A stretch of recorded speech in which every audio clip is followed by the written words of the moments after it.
Hello everyone, good afternoon. Good afternoon.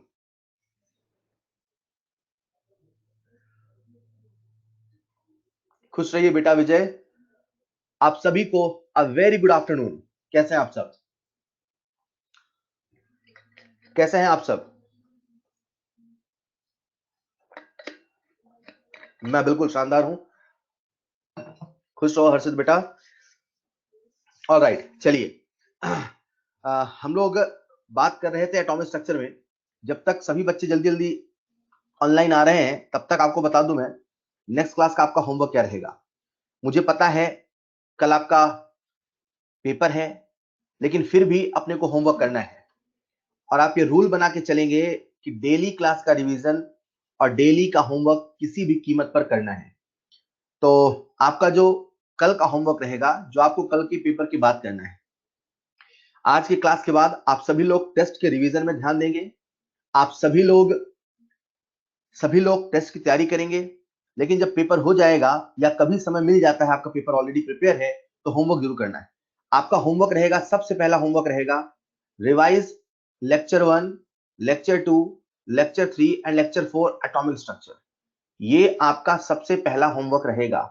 Sir कहां से revise करें? From hand out. Hand out की मदद से उसमें जो क्वेश्चन दे रखे हैं वो क्वेश्चन फिर से आपको सॉल्व करने हैं। किसी बच्चे को सारे सवाल आ गए थे तो उसे बस ऊपर से देख लेना है, लेकिन जिनको नहीं आए थे, जो सीख रहे थे, उनको फिर से सॉल्व करना है। उसके बाद आपका दूसरा होमवर्क रहेगा बिगिनर बॉक्स 3 तक, up to beginner box 3 illustration आप सभी को सॉल्व करना है। आज हम बोर मॉडल पे बहुत सारी बातें कर लेंगे, तो आपको इलस्ट्रेशन भी सॉल्व करना है अप टू 24।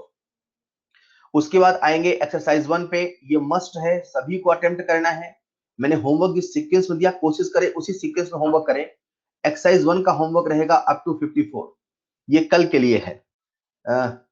ये जो आपको सारा का सारा होमवर्क दे रखा है, ये सारा का सारा होमवर्क आपका नए मॉड्यूल से है, ठीक है? तो ये पूरा का पूरा न्यू मॉड्यूल है। ऑलराइट, तो ये तो बात हुई होमवर्क की।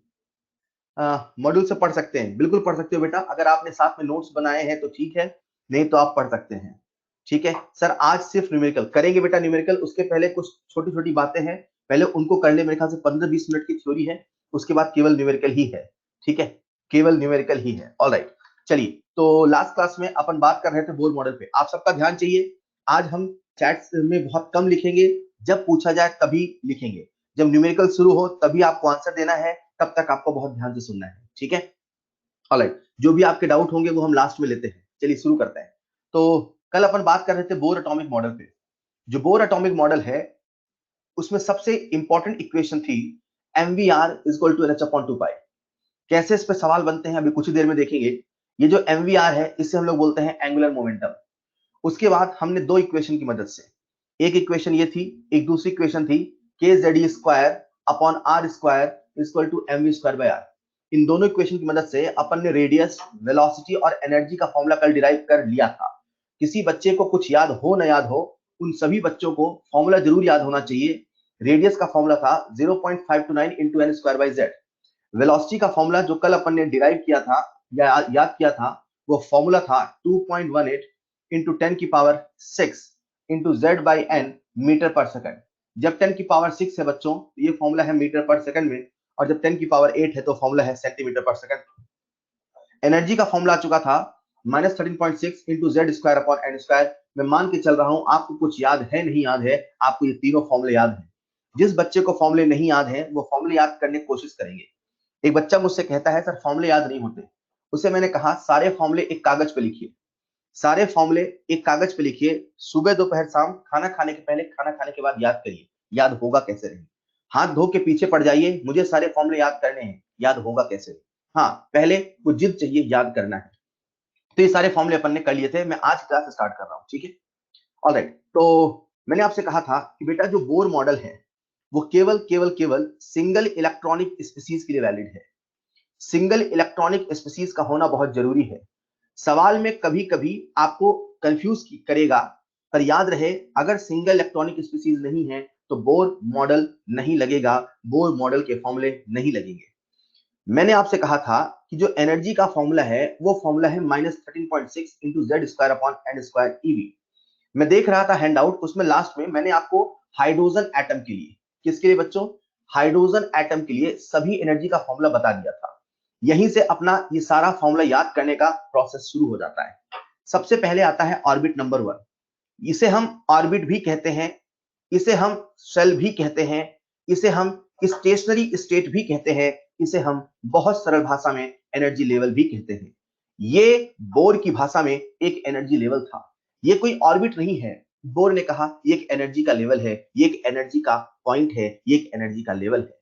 जब n इक्वल टू 1 होता है for hydrogen atom, hydrogen atom के केस में जो कि एक सिंगल इलेक्ट्रॉनिक स्पीसीज है, उसके लिए एनर्जी आती है -13.6 eV।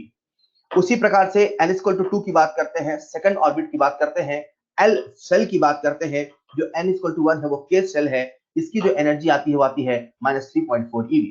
आप सब जहां बैठे हैं वहां बोल बोल के याद करेंगे, वहां बोल बोल के याद करेंगे।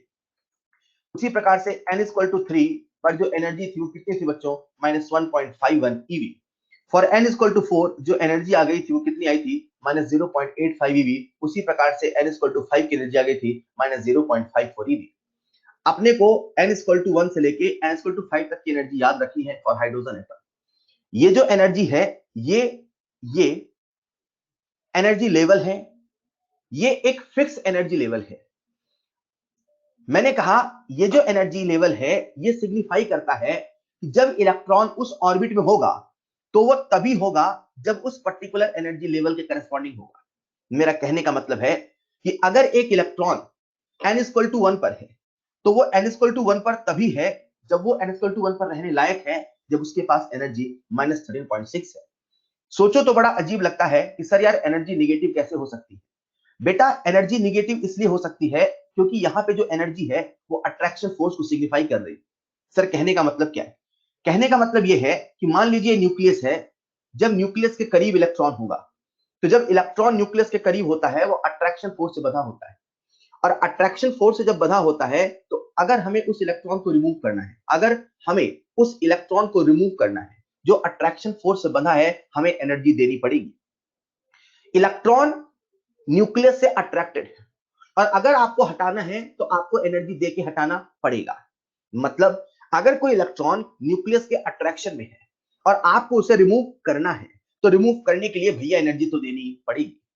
लेकिन वहीं पर मान लीजिए एक electron n equal to infinite पर है, n इक्वल टू इंफिनाइट पर है, अगर हम फॉर्मूले से सोचें तो अपना फॉर्मूला कहता है -13.6 into Z square upon N square eV. N की वैल्यू को इंफिनाइट पुट कर दीजिए तो z की वैल्यू 1 है, n की वैल्यू इंफिनाइट है, समथिंग अपॉन इंफिनाइट 0 होता है, यानी कि जो एनर्जी है वो 0 है। ये तो मैथमेटिकल फॉर्मूला कहता है। चलो देखते हैं हमारा फील क्या कहता है। हमारा फील ये कहता है कि जब इलेक्ट्रॉन n बराबर इंफिनाइट पर होगा तो वहां पर कोई अट्रैक्शन नहीं, वहां पर कोई रिपल्शन नहीं होगा, वो इलेक्ट्रॉन पूरी तरीके से फ्री होगा। उस इलेक्ट्रॉन को वहां से रिमूव करने के लिए हमें कोई एनर्जी देने की आवश्यकता नहीं होगी। इमेजिन करो आपके आसपास कोई भी एक ऑब्जेक्ट है, एक पेन है, एक पेपर है, पेपर को भी उठाने के लिए कुछ एनर्जी देनी पड़ेगी यार, मतलब उसका भी कुछ मास है, उसका भी कुछ है। लेकिन जब electron n equal to infinite पे है, इलेक्ट्रॉन जैसा पॉइंट ऑब्जेक्ट, जब वो n इक्वल टू इंफिनाइट पे है, उसे कोई एनर्जी, जब उसे कोई अट्रैक्शन नहीं लग रहा, उसे कोई रिपल्शन नहीं लग रहा, उस समय इलेक्ट्रॉन को रिमूव करने के लिए हमें एनर्जी देनी पड़ रही है 0। मतलब उसकी जो एनर्जी है वहां पर कितनी है? 0। लेकिन वही इलेक्ट्रॉन जब न्यूक्लियस के अट्रैक्शन में आता है, जब न्यूक्लियस के करीब आता है, वही इलेक्ट्रॉन जो इंफिनाइट पर था, जिसकी एनर्जी 0 थी, जब वही इलेक्ट्रॉन न्यूक्लियस के अट्रैक्शन में आता है तो हमें उसको हटाने के लिए एनर्जी देना पड़ता है, हमें उसको हटाने के लिए एनर्जी देना पड़ता है। उस इलेक्ट्रॉन की टोटल एनर्जी 0 है और एनर्जी को कंजर्व रखना है। तो अगर हमने मान लो ये n=1 है, जब इलेक्ट्रॉन n=1 पर होगा तो उसे हटाने के लिए हमें प्लस 13.6 eV का एनर्जी देना पड़ेगा, लेकिन उसकी इनफाइनाइट एनर्जी कितनी है? 0। तो यहां पर भी कितनी होनी चाहिए? 0। पर हमें देना कितना पड़ा? 13.6। हमें 13.6 क्यों देना पड़ा यार? वही इलेक्ट्रॉन है, हमें 13.6 क्यों देना पड़ा? एनर्जी तो कंजर्व होनी चाहिए। इसी बात को जस्टिफाई करने के लिए, इसी बात को जस्टिफाई करने के लिए हमने इलेक्ट्रॉन की जो एनर्जी है उसे निगेटिव में डिफाइन किया। उसे कहा कि सर इलेक्ट्रॉन की जो एनर्जी है वो -13.6 है, तो आप ऐसा सोचो कि इलेक्ट्रॉन की एनर्जी -13.6 है, आपने उसे +13.6 दिया, तो -13.6 +13.6 टोटल 0 हो गया, टोटल 0 हो गया। तो जब ये मान लिया गया कि इलेक्ट्रॉन किसी ऑर्बिट में है, उसकी एनर्जी निगेटिव है, तो उससे ये जस्टिफाई करना आसान हो गया कि उसकी जो टोटल एनर्जी है वो 0 है। इलेक्ट्रॉन जो न्यूक्लियस के अट्रैक्शन में होगा, इलेक्ट्रॉन जो न्यूक्लियस के अट्रैक्शन में होगा, उसकी एनर्जी पक्का निगेटिव ही होगी। इलेक्ट्रॉन जो न्यूक्लियस के अट्रैक्शन में होगा, जो न्यूक्लियस के अट्रैक्शन में होगा, जो न्यूक्लियस के अट्रैक्शन में होगा, उसकी एनर्जी निगेटिव ही होगी।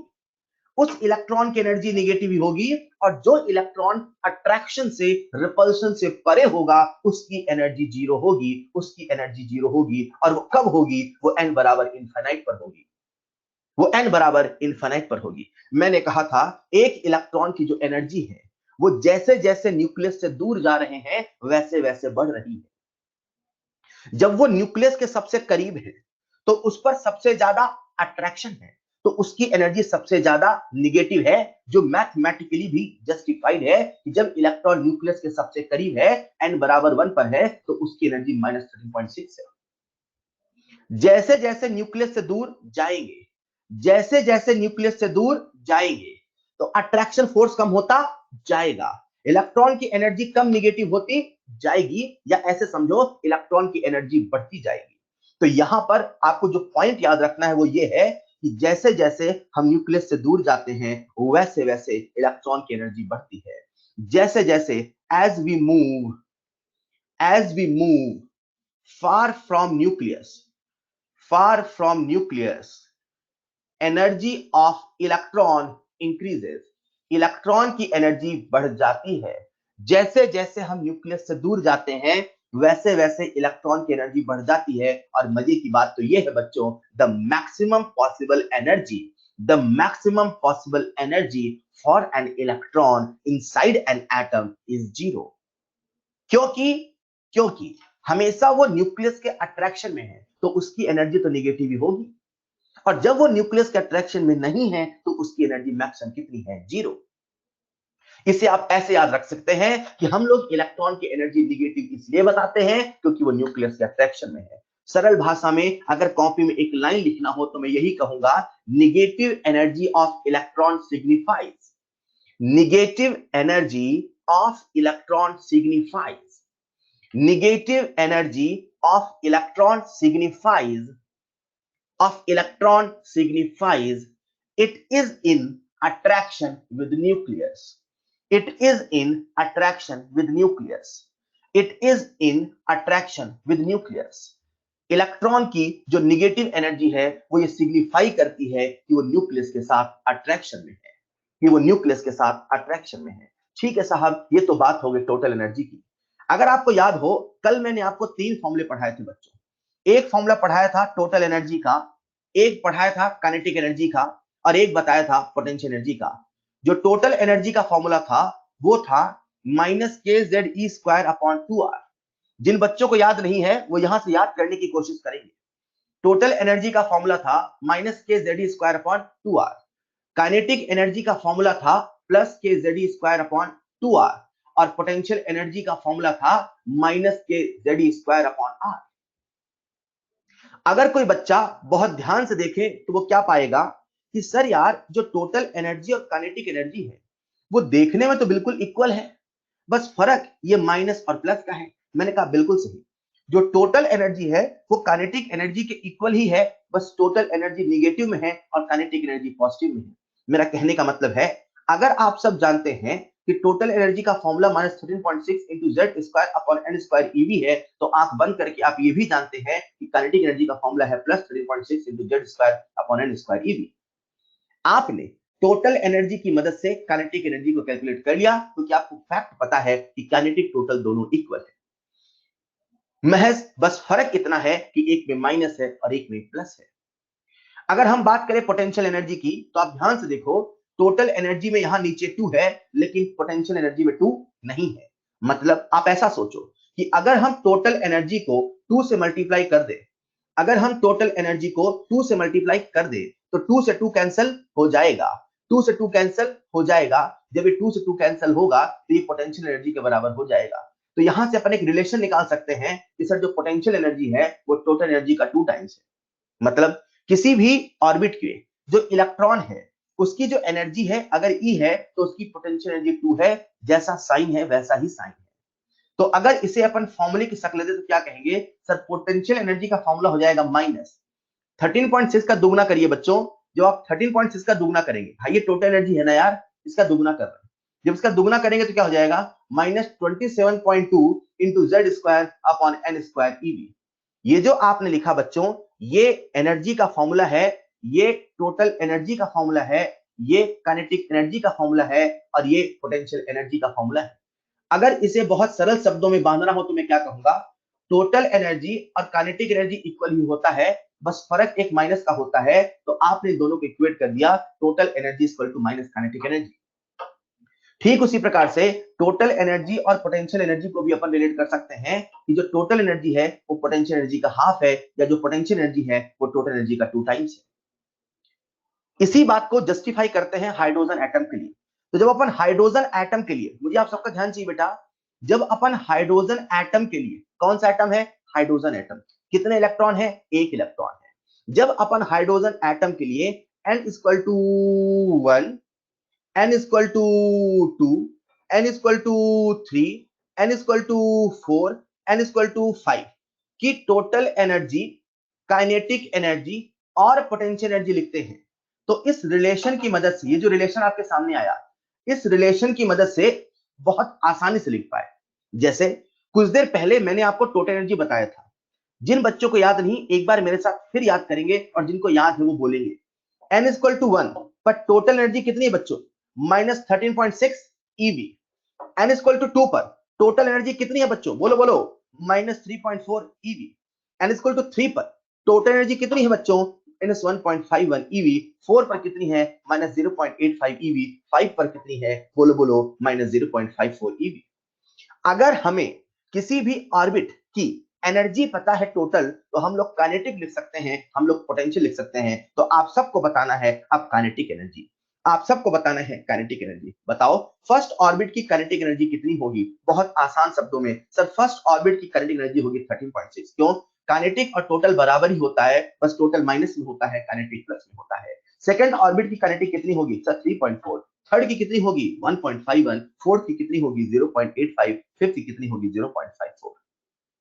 ठीक उसी प्रकार से अगर हमें पोटेंशियल एनर्जी लिखना है तो हम बहुत आसानी से पोटेंशियल भी लिख सकते हैं, बस पोटेंशियल को अपने को टोटल का दुगना करना है। टोटल फर्स्ट ऑर्बिट का कितना है 13.6, तो इसका पोटेंशियल कितना होगा 27.2 माइनस साइन के साथ। ठीक उसी प्रकार से 3.4 का दुगना करिए जरा, तो कितना आएगा 6.8, 6.8 माइनस साइन के साथ। पोटेंशियल एनर्जी भी नेगेटिव है और टोटल एनर्जी भी नेगेटिव है, बोलो हाँ या ना। 1.51 का दुगना करेंगे कितना आएगा 3.02, उसी प्रकार से 0.85 का दुगना करेंगे कितना आएगा 85, तो 80 80 60 5 5 10 कितना आ गया 1.70। 54 का दुगना करेंगे कितना आएगा, तो 50 50 100 448 बोले तो 1.08। इस प्रकार से हमने सभी ऑर्बिट का पोटेंशियल एनर्जी, काइनेटिक एनर्जी और टोटल एनर्जी लिख लिया, क्योंकि हमें पता था कि जो काइनेटिक एनर्जी है वो टोटल के इक्वल है, बस फर्क माइनस और प्लस का है। उसी प्रकार से हमने पोटेंशियल एनर्जी को भी लिख लिया। ठीक है, ये तो सारी बात हो गई एनर्जी की। मतलब आज अपन इस काबिल हैं कि हाइड्रोजन एटम के लिए, हाइड्रोजन एटम के लिए इलेक्ट्रॉन किस ऑर्बिट में है, इलेक्ट्रॉन किस ऑर्बिट में है उसकी हमें एनर्जी पता है, और हमें यह भी पता है कि अगर इलेक्ट्रॉन कहीं पर है तो वो वहां इसलिए है क्योंकि वहां रहने लायक है। सवाल अब ये आता है कि सर जो इलेक्ट्रॉन है अगर किसी ऑर्बिट में है, सर जो इलेक्ट्रॉन है अगर किसी ऑर्बिट में है, मान लीजिए इलेक्ट्रॉन इलेक्ट्रॉन N1 पर है। N1 क्या है? N1 का मतलब है इनिशियल ऑर्बिट। N1 का मतलब है इनिशियल ऑर्बिट, और इलेक्ट्रॉन को N2 पर जाना है। N2 का मतलब क्या है? N2 का मतलब है हायर ऑर्बिट। याद रहे, हमेशा जब हम एटॉमिक स्ट्रक्चर पढ़ेंगे तो N2 को N1 से बड़ा मान के ही चल रहे हैं। हम मान के चल रहे हैं कि जो N2 है वो N1 से बड़ा है। तो अभी अपन ने बात करी एनर्जी की। अब सवाल ये है कि सर मान लीजिए इलेक्ट्रॉन किसी ऑर्बिट में है। मैंने कहा कहां है? सर मान लीजिए इलेक्ट्रॉन N1 पर है। मैंने कहा ठीक है।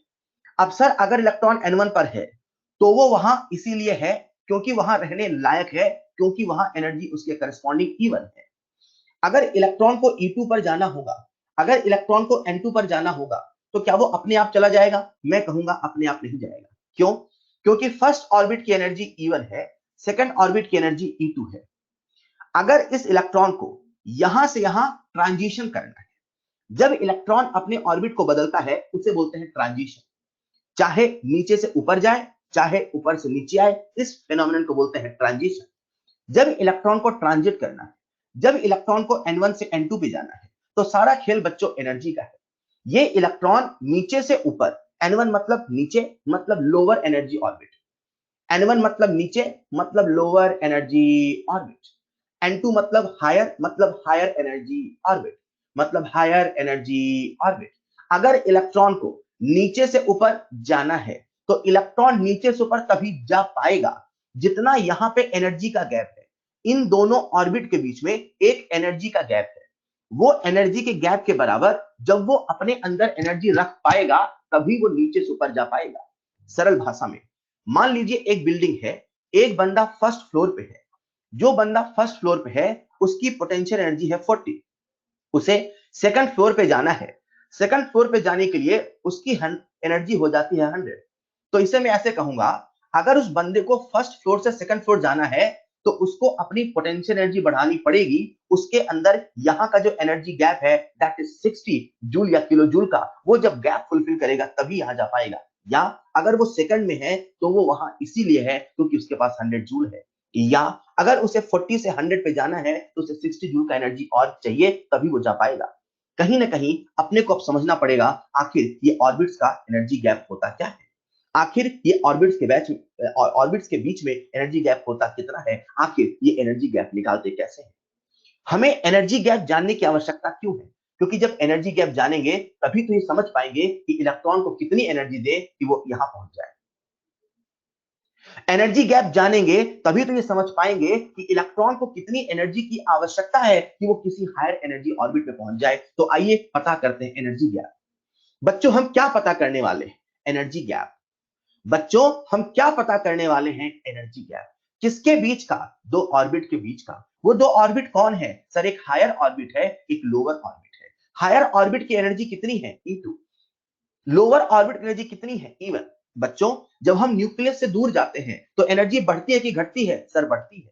जब हम न्यूक्लियस से दूर जाते हैं तो एनर्जी बढ़ती है। मतलब आप सब मानते हैं कि न्यूक्लियस से जो जितना दूर होगा, जो जितना हायर ऑर्बिट होगा, उसकी एनर्जी उतनी ज्यादा होगी।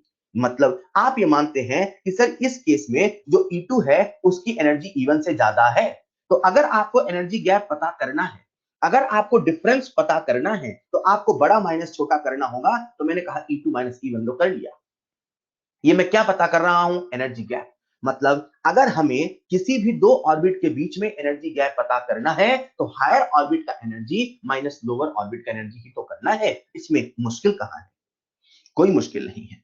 सभी जगह हम फॉर्मूले को पुट करते हैं। बच्चों आप सब जानते हैं एनर्जी का फॉर्मूला होता है -13.6 into Z square upon N square E. तो जब वो E2 है तो क्या हो जाएगा?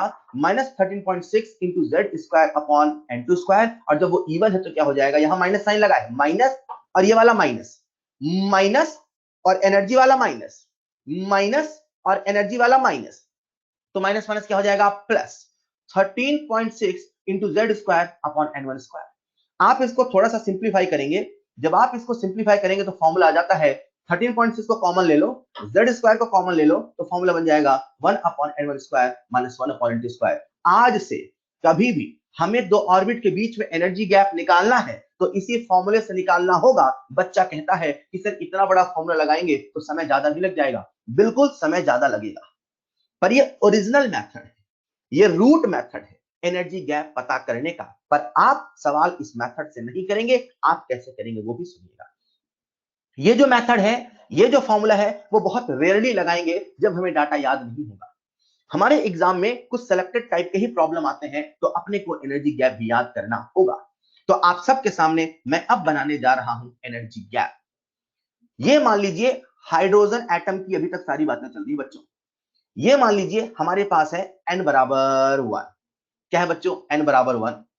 और ये है n बराबर 2, ये है n बराबर 3, ये है n बराबर 4, ये है n बराबर 5। मैं आपको सलाह दे रहा हूं, आप सबको 1 से लेकर 5 तक की एनर्जी जरूर याद होनी चाहिए।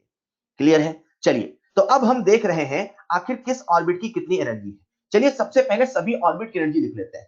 जिन बच्चों को याद हो गया वो बोलेंगे, और जिन बच्चों को याद नहीं हुआ वो याद करने की कोशिश करेंगे। जब आप याद करने की कोशिश करेंगे तभी याद होगा। चलिए मुझे बताइए, हाइड्रोजन एटम के लिए फर्स्ट ऑर्बिट की टोटल एनर्जी कितनी होती है बच्चों? बोलेंगे बोलेंगे, जहां बैठे हैं वहीं बोलेंगे। फर्स्ट ऑर्बिट की एनर्जी होती है -13.6 ईवी। फर्स्ट ऑर्बिट की एनर्जी है -13.6 ईवी। सेकंड ऑर्बिट की एनर्जी बच्चों -3.4 ईवी। थर्ड ऑर्बिट की एनर्जी बच्चों -1.51 ईवी। फोर्थ ऑर्बिट की एनर्जी बच्चों, फोर्थ ऑर्बिट की एनर्जी है, फोर्थ ऑर्बिट की एनर्जी है -0.85 ईवी, और फिफ्थ की है -0.54 ईवी। ये सभी ऑर्बिट्स की एनर्जी है, याद करते रहिए। ये तो एनर्जी है, पर अपन किसकी बात कर रहे हैं? एनर्जी गैप की। तो चलो पता करते हैं 1 और 2 के बीच का एनर्जी गैप कितना है। तो 1 और 2 के बीच का एनर्जी गैप पता करना है तो ऐसे लिख रहा हूं मैं, E2 माइनस E1, मतलब सेकंड की एनर्जी -3.4 माइनस 13.6। जब आप इसे सॉल्व करोगे तो ये आ जाएगा -3.4 प्लस 13.6, बोले तो 10.2। तो 1 और 2 के बीच में एनर्जी गैप कितना है बच्चों? 10.2 का। 1 और 3, ये 1 और 3 उसी प्रकार से उसी फॉर्मूले से हम लोगों ने 1 और 3 के बीच का एनर्जी गैप निकाला, और 1 और 3 के बीच का एनर्जी गैप आता है 12.09 EV. 12.09 EV. In the same way 1 और 4 के बीच का जो एनर्जी गैप आता है वो आता है 12.75 ईवी। 12.75 ईवी। 1 2 का 10.2, 1 3 का 12.09, 1 4 का 12.75। ठीक उसी प्रकार से हम लोग जब निकालते हैं 1 और 5 का एनर्जी गैप बच्चों, तो 1 और 5 का एनर्जी गैप आता है 13.06 ईवी। 13.06 ईवी। आप एक चीज देख सकते हैं, और मैं एक सवाल पूछूंगा आपसे, एक सवाल पूछूंगा, पहले मेरे साथ एक ऑब्जर्वेशन करना। 1 से 2 का गैप कितना है?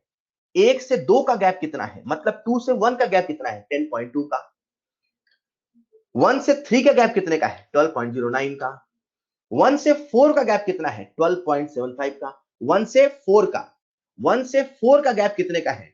4 का 12.75 का। 1 से 4 का गैप कितना है? 12.75 का। 1 से 5 का गैप कितना है? 13.06 का। एक बात बताओ बच्चों, 1 से इनफाइनाइट का गैप कितना होगा? यहां पर मान लो है n बराबर इनफाइनाइट। 1 से इनफाइनाइट का गैप कितना होगा? 1 से इनफाइनाइट का गैप कितना होगा? 1 से इनफाइनाइट का गैप कितना होगा? अरे इनफाइनाइट पे एनर्जी है 0, यहां की एनर्जी है -13.6, तो 0 माइनस -13.6 कितना बच्चों? 13.6। मेरी बात को बहुत ध्यान सुनना। हाइड्रोजन एटम के अंदर, हाइड्रोजन एटम के अंदर 13.6 से बड़ा गैप संभव ही नहीं है। हाइड्रोजन एटम के अंदर 13.6 से बड़ा एनर्जी गैप संभव ही नहीं है। हाइड्रोजन एटम के अंदर 13.6 से बड़ा एनर्जी गैप संभव ही नहीं है।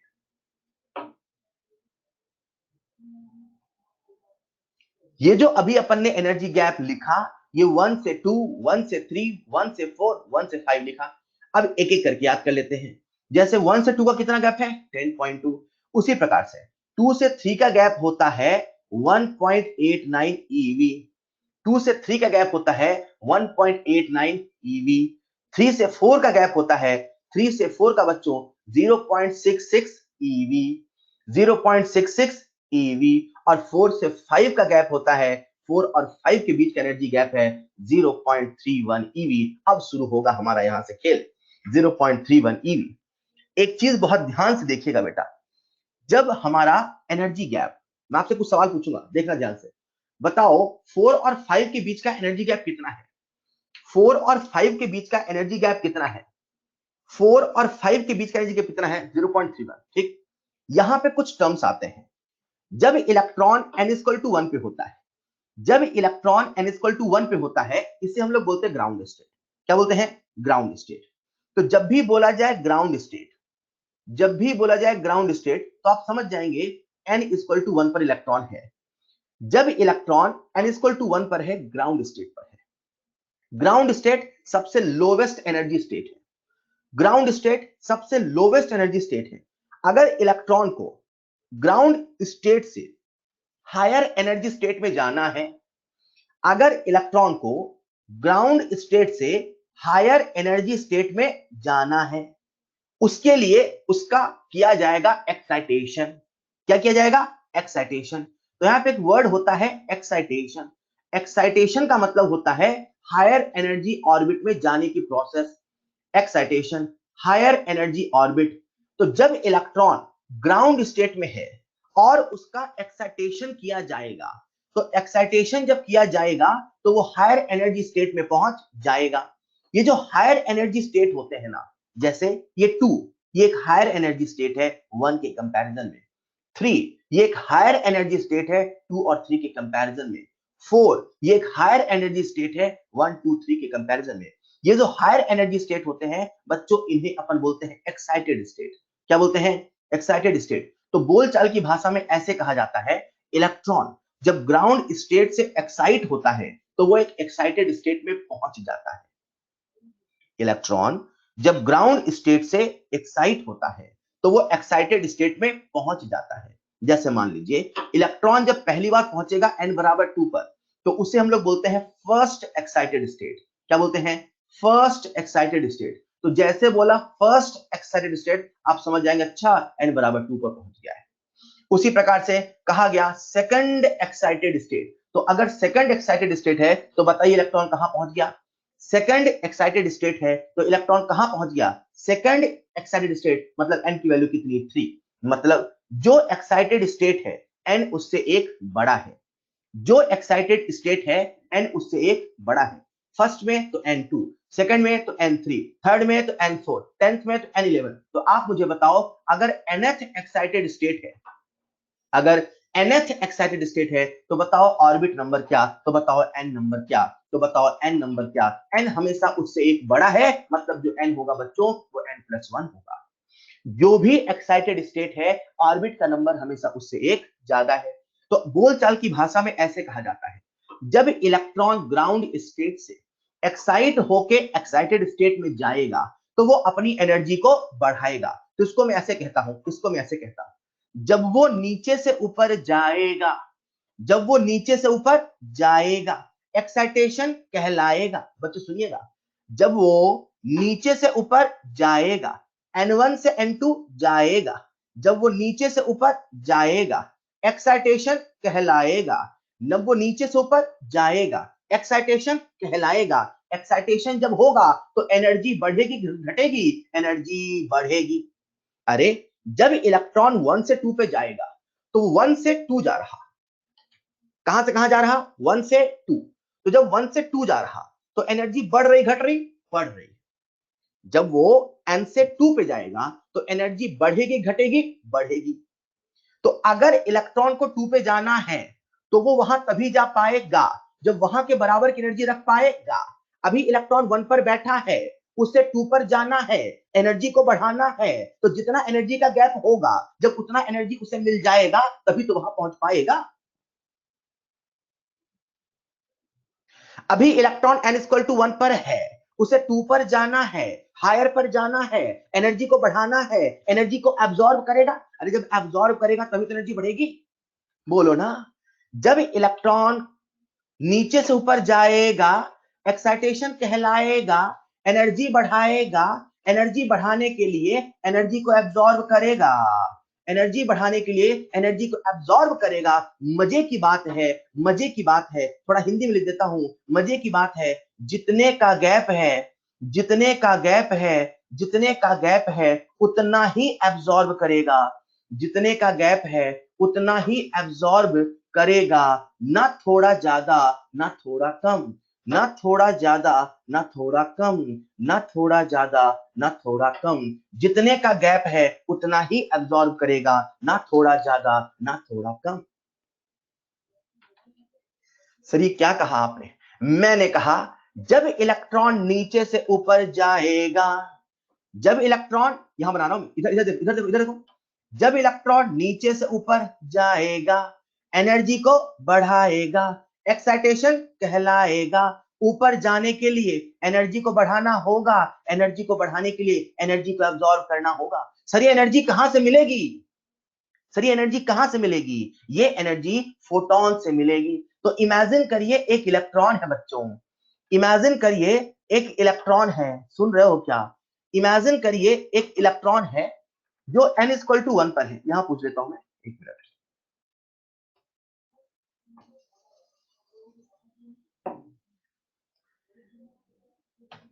इमेजिन करिए एक इलेक्ट्रॉन है जो n इक्वल टू 1 पर है, उसे n इक्वल टू 2 पर जाना है।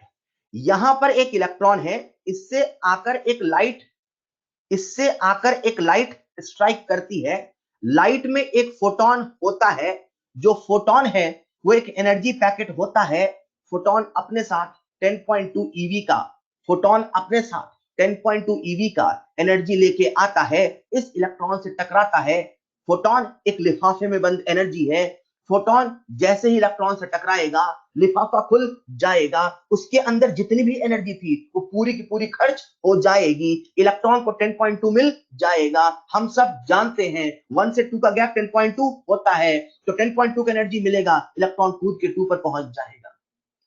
इलेक्ट्रॉन नीचे से ऊपर क्यों गया? क्योंकि उसे एनर्जी मिली। उसे कितनी एनर्जी मिली? जितने का गैप था उतनी ही एनर्जी मिली। कितने का गैप था? 10.2 का। कितनी एनर्जी मिली? 10.2 ही मिली। सर फिर आप ऐसा क्यों कह रहे हो कि जितने का गैप है उतना ही एब्जॉर्ब करेगा, ना तो थोड़ा ज्यादा ना तो थोड़ा कम? उसे मैं एक दूसरे एग्जांपल की मदद से समझाता हूं। बच्चों मान लीजिए ये है हमारा इलेक्ट्रॉन n इक्वल टू 1 पर। बच्चों सुन रहे हो क्या? मैं आपसे एक सवाल पूछ रहा हूं, आपको जवाब देना है। मान लीजिए हमारा इलेक्ट्रॉन है n इक्वल टू 1 पर, उसे एक्साइट होके n इक्वल टू 3 पर जाना है, उसे एक्साइट होके n इक्वल टू 3 पे जाना है। तुरंत से दिमाग में 1 से 3 का गैप लाना है, तुरंत से दिमाग में 1 से 3 का गैप लाना है। जिन बच्चों को याद नहीं उनके सामने मैंने टेबल बनाई है, आज आपका ये होमवर्क है। जिनको एनर्जी याद नहीं वो इस टेबल को एक कागज में बनाएंगे, वो इस टेबल को एक कागज में बनाएंगे, सुबह दोपहर शाम खाना खाने के पहले, खाना खाने के बाद याद करेंगे। ये याद होगा कैसे नहीं मैं देखता हूं। आप याद तो करो एक बार इसे, ये टेबल आपको याद करनी है। एक इलेक्ट्रॉन को 1 से 3 पर जाना है, 1 से 3 पर जाना है। एक लाइट आती है, उससे टकराती है, एक लाइट आती है, उससे टकराती है। जो लाइट में फोटोन है उस फोटोन की एनर्जी है 12 ईवी, उस फोटोन की एनर्जी है 12 ईवी। बताओ क्या ये इलेक्ट्रॉन 3 पे जाएगा? बताओ क्या ये इलेक्ट्रॉन 3 पे जाएगा?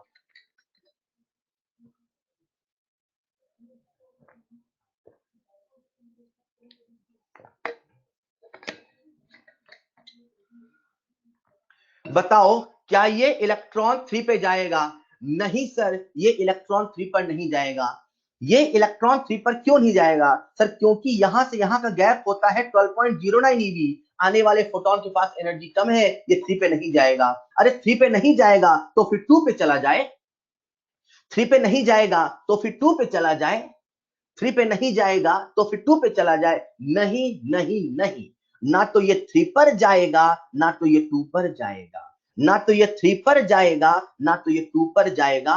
जितने का गैप है उतने एनर्जी का फोटोन टकराएगा, जितने का गैप है उतने एनर्जी का ही फोटोन टकराएगा, तभी एक्साइटेशन हो पाएगा। ना तो थोड़ा ज्यादा ना तो थोड़ा कम, ना तो थोड़ा ज्यादा ना तो थोड़ा कम, ना तो थोड़ा ज्यादा ना तो थोड़ा कम। सर आखिर ऐसा क्यों होता है? ऐसा इसलिए होता है, ऐसा इसलिए होता है क्योंकि जो फोटोन आ रहा ना वो एक एनर्जी पैकेट है यार। अब इमेजिन करो इस इलेक्ट्रॉन को जो ग्राउंड स्टेट में है, सुनना ध्यान से बच्चों, जो ग्राउंड स्टेट में है इसे एक्साइट होना है, 2 पे जाने के लिए 10.2 चाहिए और 3 में जाने के लिए 12.09 चाहिए। जो फोटोन आया वो 12 eV का है, तो फोटोन एनर्जी पैकेट है, वो आएगा, इलेक्ट्रॉन से टकराएगा, लिफाफा खुल जाएगा, एनर्जी बच जाएगी। वो एनर्जी बचाएगा नहीं, वो ये नहीं बोलेगा इलेक्ट्रॉन तेरे को 10.2 चाहिए, ले भाई तू 10.2 ले ले, बाकी मेरे पास रहने दे, नहीं ऐसा नहीं होगा। वो देगा, पूरा ही देगा। फोटोन एनर्जी के डिस्ट्रीब्यूशन को कंट्रोल नहीं कर सकता। फोटोन अपने आप में एक एनर्जी बैंडल है, वो गया तो पूरा बटा, ऐसा नहीं थोड़ा तू ले ले थोड़ा मेरे पास रहे, नहीं ये सिस्टम नहीं है। 12 ईवी है तो इलेक्ट्रॉन को पूरा 12 ईवी मिलेगा। अब इलेक्ट्रॉन को 12 ईवी मिला तो इलेक्ट्रॉन के अंदर जोश तो आया, भाई मुझे एक्साइट होना है, पर उसने गैप देखा, यार गैप 10.2 से 10.2 वाला है, पर मेरे पास ज्यादा एनर्जी है, जा नहीं सकता। अब 3 में जाने के लिए उसके पास गैप कम है, तो वहां जहां है वहीं पे हल्का सा ऐसे मूवमेंट होगा, हल्का सा ऐसे मूवमेंट होगा, 12 ईवी एनर्जी लॉस होगा, इलेक्ट्रॉन ना तो 2 पे जाएगा ना तो 3 जाएगा। या मेरे शब्दों में आप याद करो तो ऐसे याद करो कि जितने का गैप है, जितने का गैप है उतना ही एब्जॉर्ब करेगा, ना तो थोड़ा ज्यादा ना तो थोड़ा कम, ना तो थोड़ा ज्यादा ना तो थोड़ा कम। एक बच्चे ने कमेंट में लिखा है, sir this is exactly quantization, this is not exactly quantization, this is one application of quantization. एक बच्चे ने लिखा है, सर इलेक्ट्रॉन एनर्जी क्यों लेगा, इलेक्ट्रॉन एनर्जी क्यों लेगा, इलेक्ट्रॉन बोलेगा नहीं भैया तो फोटोन मेरे से मत टकरा, मुझे एनर्जी नहीं चाहिए। अरे यही तो हमने प्रूफ किया है कि वेव का डुअल नेचर है भाई, यही तो प्लैंक साहब ने प्रूफ किया कि वेव का डुअल नेचर है। इलेक्ट्रॉन जो पार्टिकल है वेव से के अंदर भी पार्टिकल जैसा है, जो फोटोन है वो एनर्जी देगा, उसे एनर्जी लेना पड़ेगा। एग्जैक्टली एनर्जी देगा तो पूरी देगा, एनर्जी देगा तो पूरी देगा, नहीं तो नहीं देगा, नहीं तो नहीं देगा का सवाल ही नहीं है। ऐसा थोड़ी कि फोटोन आए पूरी लेगा कि नहीं लेगा, पूरी लेगा तो दूंगा, ऐसा नहीं, देगा तो पूरी ही देगा। Is this clear? All right. तो इसे आप ऐसे याद रखो बच्चों कि जितने का गैप है उतना ही एब्जॉर्ब करेगा, ना तो थोड़ा ज्यादा ना तो थोड़ा कम। अगर आप सीख गए तो आपसे मैं एक सवाल पूछ रहा हूं, आपसे मैं एक सवाल पूछ रहा हूं बच्चों, सुनिएगा ध्यान से। एक इलेक्ट्रॉन है जो n इक्वल टू 2 पर है, एक इलेक्ट्रॉन है जो n इक्वल टू 2 पर है, एक फोटोन आया, एक फोटोन आया 2 ईवी का एनर्जी संग लाया, एक फोटोन आया 2 ईवी का एनर्जी संग लाया। बताओ ये इलेक्ट्रॉन जो n इक्वल 2 पे बैठा था कहां पहुंच गया मेरे भाया, बताओ ये इलेक्ट्रॉन जो n इक्वल 2 पे बैठा था कहां पहुंच गया मेरे भाया। अरे बोलो बोलो बोलो। चलो कुछ बच्चों को एनर्जी गैप नहीं याद है, उनको भी बता देता हूं, सबसे पहले याद कर लो कहां है, 2 है, अरे इलेक्ट्रॉन 2 पे है ना, मैं आपको एनर्जी गैप दिखा रहा हूं, एनर्जी गैप दिखा रहा हूं भाई, देख लो देख लो देख लो।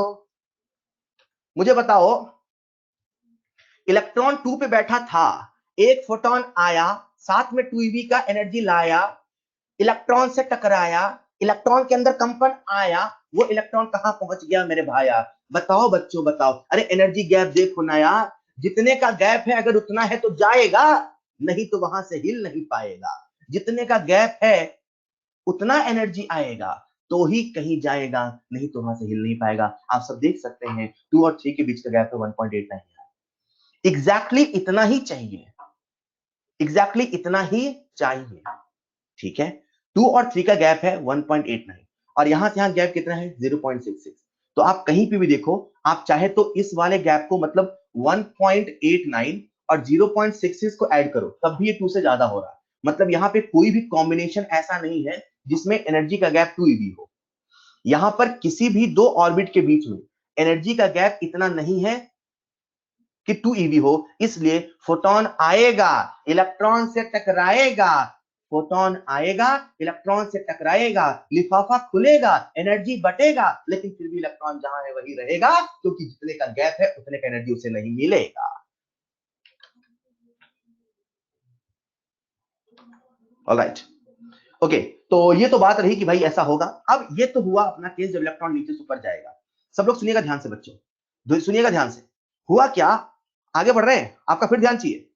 इलेक्ट्रॉन जो नीचे n1 पे था वो n2 पे पहुंच गया, जो इलेक्ट्रॉन n1 पर था वो n2 पे पहुंच गया, नीचे से ऊपर जाएगा, अपनी एनर्जी को बढ़ाएगा, नीचे से ऊपर जाएगा, एनर्जी को बढ़ाएगा, एनर्जी को बढ़ाएगा, एनर्जी को एब्जॉर्ब करेगा। दुनिया में हर चीज स्टेबल होना चाहती है, दुनिया में हर चीज स्टेबल होना चाहती है, स्टेबल होने के कई रास्ते अपनाती है, उसमें से एक रास्ता एनर्जी का है, एक रास्ता डॉक्टर बनने का है। दुनिया में हर चीज स्टेबल होना चाहती है, स्टेबल होने के लिए कई रास्तों को अपनाती है, उसमें से एक रास्ता एनर्जी का है और एक रास्ता डॉक्टर बनने का है। ऐसे और भी न जाने कितने रास्ते हैं। आप भी तो डॉक्टर बन के स्टेबल ही होना चाहते हो, खुद को स्टेबिलिटी ही तो देना चाहते हो। तो इलेक्ट्रॉन जैसे सब एटॉमिक पार्टिकल भी खुद को स्टेबलाइज करना चाहते हैं, और स्टेबलाइज करने के लिए as per energy concept, energy को मिनिमम होना पड़ेगा। एनर्जी ज्यादा होने से वो स्टेबल नहीं है, एनर्जी मिनिमम होने से स्टेबल है। बड़ा मजा आता है, सोचो तो, अच्छा एनर्जी मिनिमम है तो स्टेबल है। और इलेक्ट्रॉन की एनर्जी मिनिमम तब होती है जब वो न्यूक्लियस के करीब है। जी हाँ, एक इलेक्ट्रॉन हमेशा न्यूक्लियस के करीब ही रहना चाहेगा, इलेक्ट्रॉन न्यूक्लियस से दूर नहीं रहना चाहेगा। इलेक्ट्रॉन न्यूक्लियस के जितना करीब होगा वो उतना ही स्टेबल होगा, वो उतना ही स्टेबल होगा। खैर, इसे आप ऐसे समझिए कि एक इलेक्ट्रॉन जो N1 पे था वो N2 पे पहुंच गया, एक्साइट हुआ, एक्साइट होके ऊपर पहुंच गया। जब ऊपर पहुंच गया तो भाई की एनर्जी बढ़ गई, एनर्जी बढ़ गई तो अनस्टेबल हो गया। एनसीईआरटी कहता है विद इन 10 की पावर -8 सेकंड के अंदर से इलेक्ट्रॉन का डीएक्साइटेशन होगा। विद इन 10 की पावर 8 सेकंड मतलब कितना छोटा समय है यार, इस इलेक्ट्रॉन का डीएक्साइटेशन होगा। जब इस इलेक्ट्रॉन डीएक्साइटेशन होगा तो ये इलेक्ट्रॉन फिर से ऊपर से नीचे आएगा, फिर से ऊपर से नीचे आएगा, नीचे से ऊपर जाएगा। ऊपर जाना नहीं चाहता था वो, तो आपने फोटोन से टकराया, एनर्जी गैप के बराबर का फोटोन लेकर आए, उससे टकराया, एनर्जी मिली, चला गया। जब चला गया समझ गया यहां तो गड़बड़ है, फिर से लौट के आएगा। जब इलेक्ट्रॉन ऊपर से नीचे आएगा, जब इलेक्ट्रॉन, सुनना ध्यान से, बहुत काम आएगा आगे। जब इलेक्ट्रॉन ऊपर से नीचे आएगा, जब इलेक्ट्रॉन ऊपर से नीचे आएगा तो एनर्जी को घटाएगा। जब इलेक्ट्रॉन ऊपर से नीचे आएगा, हाई एनर्जी लेवल से लो एनर्जी लेवल पे आएगा, एनर्जी को घटाएगा। एनर्जी को घटाने के लिए एनर्जी को रिलीज करे कि अब्सॉर्ब करे? सर रिलीज करेगा। जब रिलीज करेगा तभी तो घटेगी ना एनर्जी यार। ऊपर से नीचे आएगा, एनर्जी को घटाएगा, घटाने के लिए एनर्जी को रिलीज करेगा। ये जो एनर्जी रिलीज होती है ये ईएम वेव के फॉर्म में होती है, ईएम वेव में फोटोन होता है, पूरी दुनिया को पता होता है। तो इसको आप ऐसे कहेंगे कि जब इलेक्ट्रॉन ऊपर से नीचे आएगा, डीएक्साइटेशन होगा, वहां पे एनर्जी का एमिशन होगा, वो जो एनर्जी का एमिशन होगा वो ईएम वेव के रूप में होगा।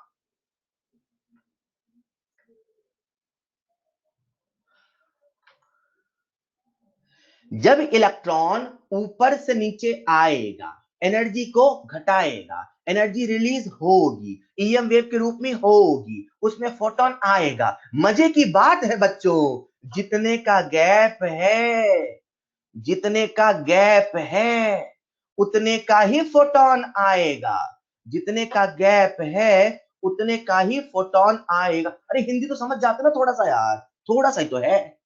जितने का, आपने लास्ट क्लास में एक स्लाइड में हिंदी था तो बवाल कर दिया था। जितने का गैप है उतने का ही फोटोन आएगा, ना तो थोड़ा ज्यादा, ना तो थोड़ा ज्यादा, ना तो थोड़ा कम, ना तो थोड़ा ज्यादा, ना तो थोड़ा कम। मेरा कहने का मतलब ये है बच्चों कि जब इलेक्ट्रॉन 2 से 1 पे आएगा, जब इलेक्ट्रॉन 2 से 1 पे आएगा, एनर्जी का एमिशन होगा, ईएम वेव होगा, उसमें फोटोन होगा, वो जो फोटोन होगा आंख बंद करके उसकी एनर्जी 10.2 eV होगी। क्यों 10.2 होगी? अरे 2 से 1 का गैप 10.2 है ना यार, 2 से 1 का गैप 10.2 ही तो है। तो जब इलेक्ट्रॉन 2 से 1 पे आएगा, एनर्जी को घटाएगा, एनर्जी का एमिशन करेगा, ईएम वेव के रूप में करेगा, उसमें फोटोन होगा, वो जो फोटोन होगा उसकी एनर्जी कितनी? 10.2, ना तो थोड़ा ज्यादा ना तो थोड़ा कम, ना तो थोड़ा ज्यादा ना तो थोड़ा कम।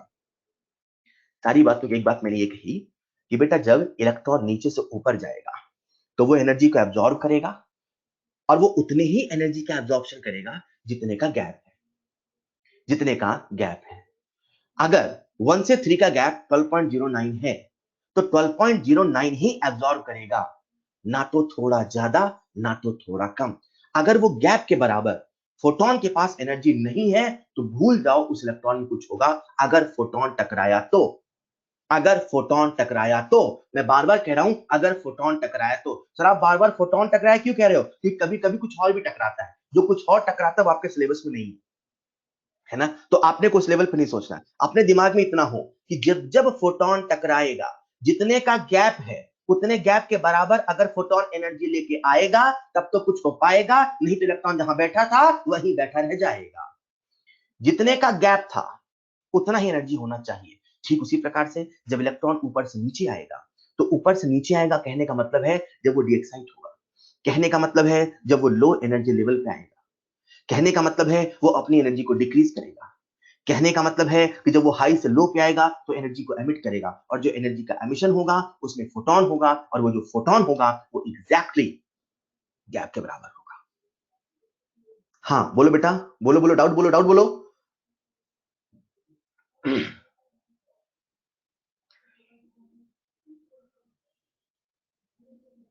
आराम से करके।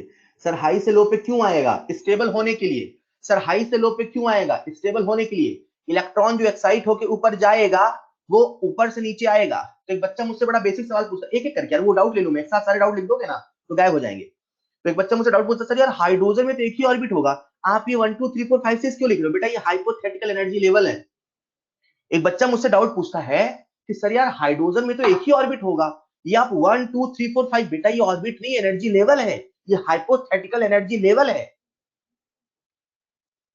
तो अगर इलेक्ट्रॉन अपने किसी ऑर्बिट को छोड़ के ऊपर जाएगा जो एक हाइपोथेटिकल एनर्जी लेवल है, इलेक्ट्रॉन वहां रुकेगा नहीं। क्यों? क्योंकि वो न्यूक्लियस से दूर है एक बात तो, और इलेक्ट्रॉन किसके करीब रहना चाहेगा? न्यूक्लियस करीब। क्यों? क्योंकि वो अट्रैक्शन में रहना चाहेगा ना। तो लौट के कहां आएगा? घर को। लौट के कहां आएगा? घर को। तो इलेक्ट्रॉन जब लौटेगा तो डीएक्साइटेशन होगा।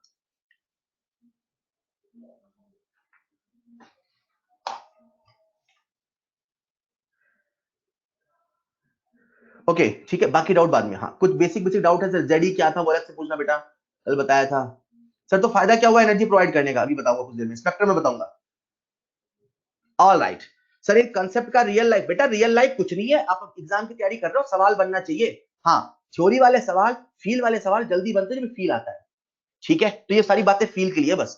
ओके बेटा, यहां पर क्या होता है, अपने पास कुछ नए नए टर्म्स आते हैं। ठीक है, तो जो नए नए टर्म्स हैं एक बार उनको सुन लेते हैं, क्योंकि अक्सर न्यूमेरिकल में टर्म्स का इस्तेमाल होता है। बस अपन सवालों की ओर बढ़ रहे हैं बेटा, बस 5 मिनट का इंतजार और। अपने पास सबसे पहली डेफिनेशन आती है आयोनाइजेशन एनर्जी। बहुत ध्यान सुनिएगा, तो मैं कुछ सवाल पूछूंगा। जब कभी आयोनाइजेशन एनर्जी बोलेगा तो आपको समझ जाना है इलेक्ट्रॉन को n=1 से n=infinity पे सेंड करना है। मेरा कहने का मतलब ये है कि अगर इलेक्ट्रॉन n=1 पर है और आपसे बोले इन्फानाइट पे भेजो, तो इन्फानाइट पे भेजो कहने का मतलब है कि 1 से इन्फानाइट पे भेजा। तो अगर आप किसी इलेक्ट्रॉन को कंप्लीटली रिमूव कर देते हैं, या आयनाइजेशन एनर्जी की डेफिनेशन होती है minimum amount of energy required to remove an electron from the outermost shell of an atom in its gaseous form. तो आप ऐसा समझो कि ये मान लो हाइड्रोजन एटम है, तो उसमें जो इलेक्ट्रॉन है वो n=1 पे है। अब उसको आयोनाइज करना है, तो आयोनाइज करने का मतलब है उस इलेक्ट्रॉन को आप न्यूक्लियस के अट्रैक्शन से दूर भेज दो, मतलब इनफाइनाइट में भेज दो। तो उसमें जितनी एनर्जी देनी पड़ेगी वही उसका आयोनाइजेशन एनर्जी। तो न्यूमेरिकल प्रॉब्लम के लिए आपको याद रखना है कि जब भी सवाल आयोनाइजेशन एनर्जी बोलेगा तब हमेशा आपको याद रखना है कि इलेक्ट्रॉन को 1 से इंफिनिटी भेजना है। जैसे मान लीजिए हाइड्रोजन एटम, तो हाइड्रोजन एटम में 1 से इंफिनिटी का गैप कितना होता है? सर 1 टू इंफिनिटी से गैप होता है 13.6 सीबी का। तो आप ऐसा समझो कि जब आप इलेक्ट्रॉन को जो कि n=1 पे बैठा है 13.6 का एनर्जी गैप दोगे, एनर्जी दोगे, तो वो कहां पहुंच जाएगा? इनफाइनाइट। तो ionization energy is always defined from n=1 to n=infinity। मतलब इलेक्ट्रॉन को 1 से इंफिनिटी भेजने में कितनी एनर्जी लगेगी, मतलब 1 से इंफिनिटी का गैप कितना है। या आप ऐसे समझो, या आप ऐसे समझो कि सर जो भी फर्स्ट ऑर्बिट की एनर्जी है, कितनी होती है फर्स्ट ऑर्बिट की एनर्जी हाइड्रोजन एटम में? -13.6। उसका माइनस टाइम्स कर दो। क्यों? क्योंकि ये आयनाइजेशन एनर्जी है, इसको अपन एनर्जी दे रहे हैं। तो फर्स्ट ऑर्बिट की एनर्जी है -13.6, तो जो आयनाइजेशन एनर्जी वो कितना होगा? +13.6। तो IE equal to -E1 for any atom. किसी भी एटम में जब आपको आयनाइजेशन एनर्जी निकालना है तो फर्स्ट ऑर्बिट की एनर्जी निकालिए, उसको प्लस साइन में लिख दीजिए, वही उसकी आयनाइजेशन एनर्जी है। वहीं पर नेक्स्ट टर्म आता है सेपरेशन एनर्जी, सेपरेट करने की एनर्जी, सेपरेट करने की एनर्जी, सेपरेट करने की। अगर इलेक्ट्रॉन n इक्वल टू 1 पर है तो उसके लिए सेपरेशन डिफाइन नहीं होता। सेपरेशन तब डिफाइन होता है जब इलेक्ट्रॉन या तो 2 पर हो, या तो 3 पर हो, या तो किसी भी हायर एनर्जी स्टेट में हो। 2 से इंफिनिटी पे भेजने में जो एनर्जी लगेगी उसे बोलते हैं सेपरेशन एनर्जी। और कहां से भेज रहे हैं? 2 से। कहां भेज रहे हैं? इंफिनिटी पे, तो उसे बोलते हैं फर्स्ट सेपरेशन एनर्जी। सेपरेट कर दिया। लेकिन जब 1 से सेपरेट किया तो वो आयोनाइजेशन एनर्जी है। 1 के अलावा कहीं से सेपरेट किया तो वो सेपरेशन एनर्जी है। तो 2 से इंफिनिटी सेपरेशन एनर्जी फर्स्ट, 3 से इंफिनिटी सेपरेशन एनर्जी सेकंड, 4 से इंफिनिटी सेपरेशन एनर्जी थर्ड। मतलब जो नंबर ऑफ ऑर्बिट से हटा रहे हो सेपरेशन एनर्जी का नाम उससे एक कम होता है। वही यहां लिखा है nth separation energy is equal to minus E N plus 1। ऐसे समझो कि इलेक्ट्रॉन एक n इक्वल टू 2 पे था। कहां था? n इक्वल टू पे। अब n इक्वल टू पे है तो इसके लिए आयोनाइजेशन एनर्जी डिफाइन नहीं होगा। इसके लिए कौन सी एनर्जी डिफाइन होगी? Separation energy. 2 से अब कहां जाएगा सेपरेशन? तो इंफिनिटी पे। तो मैं कहूंगा बेटा बताओ फर्स्ट सेपरेशन एनर्जी कितनी है? What is the first separation energy for hydrogen atom? What is the first separation energy for hydrogen atom? What is the first separation energy for hydrogen atom? क्या कहेंगे? अच्छा, फर्स्ट सेपरेशन एनर्जी मतलब 2 से infinity पे भेजना है, मतलब 2 से इंफिनिटी पे भेजना है तो 2 की एनर्जी कितनी होती है? माइनस 3.4। यहाँ पे एनर्जी कितनी होती है? 0। तो यहां से यहां भेजना है, इतने का गैप कितना हुआ? ये है माइनस 3.4, ये है 0, तो गैप कितने का हुआ? 3.4 ये भी कहते हुआ। मतलब जो ऑर्बिट है उसकी जो भी एनर्जी है उसका प्लस कर दो, उसका प्लस कर दो। ठीक है, तो इसे बोलते हैं सेपरेशन एनर्जी। आपको याद रखना है first separation energy, second separation energy and so on. Is the same way next is excitation energy, excite करने की एनर्जी। एक्साइट किया मतलब मान लीजिए इलेक्ट्रॉन n इक्वल टू 1 पर है तो 1 से एक्साइट किया तो 1 से कहां जा सकता है? सर 1 से जा सकता है 2 पर, 1 से जा सकता है 3 पर, 1 से जा सकता है 4 पर। ये तो डिपेंड करेगा कि उसने कितने फोटोन की एनर्जी को एब्जॉर्ब किया है, उस गैप के बराबर की एनर्जी एब्जॉर्ब किया है कि नहीं किया है। तो इसे बोलते हैं एक्साइटेशन। तो 1 से 2 पे भेजा, 1 से 2 पे भेजा, इसे बोलते हैं फर्स्ट एक्साइटेशन एनर्जी। क्या बोलते हैं? First excitation energy. तो जब भी सवाल बोले फर्स्ट एक्साइटेशन एनर्जी आप समझ जाएंगे इलेक्ट्रॉन को n इक्वल टू 1 से n इक्वल टू 2 पे भेजा। तो अपने को पूछेगा सवाल कि what is the first excitation energy. अच्छा, फर्स्ट एक्साइटेशन एनर्जी पूछ रहा है मतलब 1 से 2 की एनर्जी पूछ रहा है, मतलब 10.2 eV, मतलब 10.2 eV। क्लियर? उसी प्रकार से मैं आपसे एक सवाल पूछता हूं, जो पूछू वही बताना, ठीक है? हाइड्रोजन एटम के लिए, हाइड्रोजन एटम के लिए what is the ionisation energy on the basis of that gap, है ना? हाइड्रोजन एटम के लिए आयोनाइजेशन एनर्जी कितना होगा? हाइड्रोजन एटम के लिए आयोनाइजेशन एनर्जी पूछ रहा हूं, मतलब n इक्वल टू 1 से इंफिनिटी भेजने की एनर्जी पूछ रहा हूं, मतलब 1 से इंफिनिटी पे भेजने की एनर्जी। तो जो 1 से इंफिनिटी का गैप है वही तो एनर्जी चाहिए ना यार। 1 पे एनर्जी कितनी है? Minus 13.6 eV। तो कितने का गैप है? 13.6 eV। तो what is the ionisation energy? 13.6 eV। मैं आपसे पूछूं हाइड्रोजन एटम के लिए what is the second separation energy? What is the second separation energy? क्या बोला मैंने? सेकंड सेपरेशन एनर्जी, फर्स्ट नहीं बोला मैंने। मैंने क्या बोला? Second separation energy. अच्छा, सेकंड बोला है, इसका मतलब n बराबर 3 से n बराबर इंफिनिटी पे भेजना है। तो n बराबर 3 की एनर्जी कितनी होती है? Minus 1.51 eV। देखो यार, ये सारी चीजें जब याद होती है ना, ये सवाल बड़े फटाफट बनते हैं, वरना बच्चे इन्हीं सवालों में फॉर्मूला लगाते बैठे रहते हैं। इनके लिए फॉर्मूला नहीं लगाना, ये सारे ओरल बननी चाहिए आपसे। तो माइनस 1.51 eV होती है 3 की एनर्जी। मतलब अगर 3 से इंफिनिटी पे भेजना है तो कितनी एनर्जी देनी पड़ेगी? Plus 1.51 eV।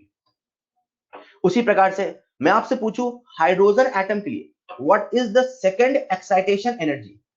What is the second excitation energy?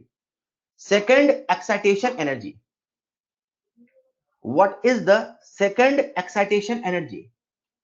What is the second excitation energy? Second excitation बोला है, मतलब n बराबर 1 से 2 पे भेजे कि 3 पे भेजे? सर 2 पे भेजेंगे तो ये फर्स्ट एक्साइटेशन है, 3 पे भेजेंगे तो ये सेकंड एक्साइटेशन है।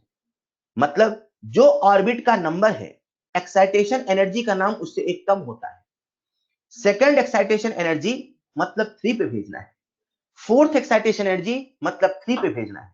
तो अपने से क्या पूछा है? सेकंड एक्साइटेशन एनर्जी, मतलब कहां भेजना है? 3 पे, मतलब 1 और 3 के बीच का गैप कितना होता है बताओ? 1 से 3 के बीच का एनर्जी गैप कितना होता है? 1 से 3 के बीच का एनर्जी गैप होता है 12.09 eV। मतलब एक इलेक्ट्रॉन जो n इक्वल टू 1 पे बैठा है, अगर उसे सेकंड एक्साइटेशन एनर्जी चाहिए तो उसे 12.09 eV का फोटोन मिल जाए तो वो n इक्वल टू 3 पे पहुंच जाएगा। वो n इक्वल टू 3 पे पहुंच जाएगा। वो n इक्वल टू 3 पे पहुंच जाएगा। यहां तक सारी की सारी बातें थी हाइड्रोजन एटम के लिए, लेकिन सवाल में केवल हाइड्रोजन एटम आए कोई जरूरी नहीं है। कभी कभी दूसरे एटम भी आते हैं। मैं आपको एक बड़ी बढ़िया ट्रिक बताता हूं बच्चों। कोई भी हाइड्रोजन लाइक एटम हो, कोई भी हाइड्रोजन लाइक एटम हो, कोई भी हाइड्रोजन लाइक एटम हो, उसकी एनर्जी निकालना बहुत आसान है। आपको तो बस हाइड्रोजन की एनर्जी याद हो। मेरा कहने का मतलब है, अगर मैं आपसे सवाल पूछूं हीलियम प्लस के लिए, हीलियम प्लस के लिए सेकंड ऑर्बिट की एनर्जी क्या है, तो बच्चा सॉल्व करते बैठेगा। Energy is equal to -13.6 into Z square upon N square eV. अरे ये करने की आवश्यकता नहीं है। तो फिर क्या करें सर? जिस भी एटम की एनर्जी पूछे, बशर्ते वो हाइड्रोजन के जैसा हो, बशर्ते उसमें एक सिंगल इलेक्ट्रॉन हो, तो उसकी एनर्जी का फॉर्मूला होगा energy of hydrogen into Z square. Sir क्या मतलब? मतलब ये है कि अगर हमसे सेकंड ऑर्बिट की एनर्जी पूछा है, अगर हमसे सेकंड ऑर्बिट की एनर्जी पूछा है, अगर हमसे सेकंड ऑर्बिट की एनर्जी पूछा है, तो हम कहेंगे sir energy of helium equal to energy of hydrogen. पहले हाइड्रोजन की सेकंड ऑर्बिट याद करो, कितनी होती है? 3.4 माइनस साइन के साथ इंटू जेड स्क्वायर। हाइड्रोजन का एटॉमिक नंबर कितना? 2, 2 का स्क्वायर 4, मल्टीप्लाई कर दो, सीधे आंसर आएगा। तो इसे अपन ऐसे याद करेंगे कि किसी भी एटम की एनर्जी पूछे तो हाइड्रोजन की एनर्जी इंटू जेड स्क्वायर। किसी भी एटम में किसी भी ऑर्बिट की एनर्जी पूछे, किसी भी एटम में किसी भी एनर्जी लेवल की एनर्जी पूछे, तो हाइड्रोजन की energy into Z square. Hydrogen की एनर्जी इंटू जेड स्क्वायर। मात्र इतना नहीं बच्चों, आपसे एनर्जी गैप पूछे तब भी चलेगा। जैसे हाइड्रोजन एटम के लिए n इक्वल टू 1 और n इक्वल टू 2 के बीच का गैप कितना होता है? 10.2। बोलो हाँ या ना। अगर मैं आपसे हीलियम का पूछूं, किसका पूछूं? हीलियम का। या मैं आपसे लिथियम 2 प्लस का पूछूं, किसी भी एटम का पूछूं, उसका जो एनर्जी गैप निकालने का तरीका है वो भी यही है। क्या? हाइड्रोजन का एनर्जी गैप याद करो, हाइड्रोजन का एनर्जी गैप याद करो इंटू जेड स्क्वायर। हाइड्रोजन का एनर्जी गैप याद करो इंटू जेड स्क्वायर। हाइड्रोजन का एनर्जी गैप याद करो इंटू जेड स्क्वायर। तो सरल भाषा में अपन ऐसे बोलेंगे कि किसी भी दूसरे हाइड्रोजन लाइक एटम की एनर्जी निकालनी है तो हाइड्रोजन की energy into Z square, hydrogen की energy into Z square. Energy gap निकालना है तो हाइड्रोजन का energy gap into Z square. ये बहुत काम आने वाला है न्यूमेरिकल प्रॉब्लम में।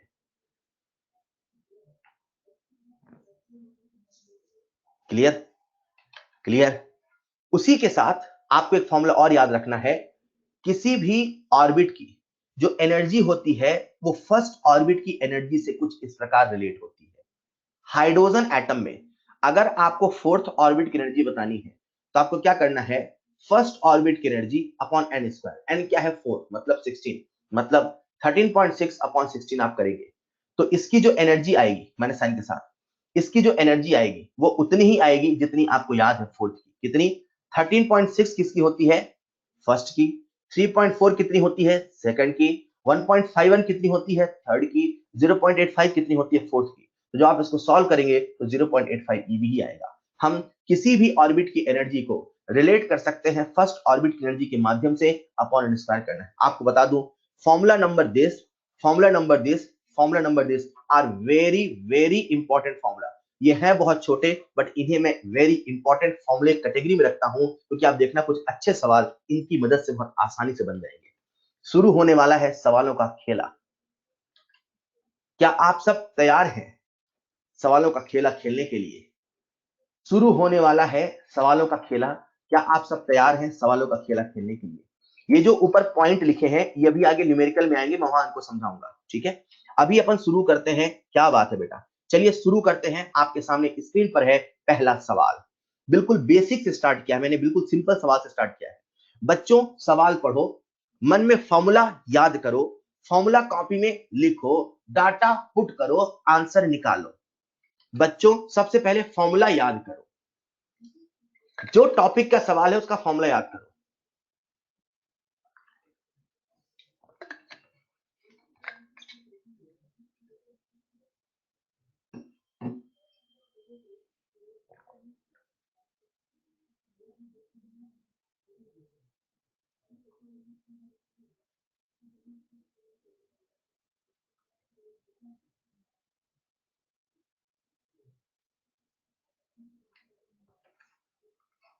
ये तो आप समझ गए हैं बच्चों कि ये रेडियस का सवाल है, तो मन में सबसे पहले रेडियस का फॉर्मूला आया होगा। r बराबर 0.529 into N square by Z का फॉर्मूला मन में आया होगा। बोलो हाँ या ना। n की वैल्यू कितनी है 2, हाइड्रोजन एटम है, z की वैल्यू कितनी है 1, n की वैल्यू 2 है, z की वैल्यू 1 है, फॉर्मूला में रखना है और क्या करना है, आंसर तो किसी एक बच्चे का आ जाएगा, मल्टीप्लाई जरूर करना है, मल्टीप्लाई जरूर करना है। इससे जो आंसर आएगा वो एंगस्ट्रॉम में आएगा। एक बच्चा ज्यादा समझदार बन रहा है, वो पिकोमीटर में आंसर दे रहा है। बेटा ये समझदारी एग्जाम में दिखाना, यहाँ एंगस्ट्रॉम में देना है सिंपल आंसर। अभी सिंपल आंसर देंगे, वेरी वेरी सिंपल सवाल, मुझे उम्मीद है सभी समझ जाएगा। बताओ बच्चों आंसर कितना आया। यार आप न्यूमेरिकल प्रॉब्लम के लिए 0.5 ले लो यार, क्या दिक्कत है, इंटू 4। यार अब ये मल्टीप्लाई तो कर ही लोगे आप, यार ऐसा मत करो बच्चों। 2.12 बता रहे बच्चे, 2.116 बता रहे, दोनों ही आंसर सही है, and the correct answer is 2.12 angstrom, 2.12 angstrom, and the correct answer is 2.12, 2.116 दोनों सही मानूंगा, इतना चलेगा। इतना प्रिसाइज ऑप्शन आपके एग्जाम में नहीं आता। आपके एग्जाम में एक ऑप्शन है 2.12, एक ऑप्शन है 2.116, ऐसे दिन आपके एग्जाम में आ गए तो बात ही क्या है। खैर ऐसे ऑप्शन नहीं आते, निश्चिंत रहें। आप सबके सामने स्क्रीन पर है अगला सवाल।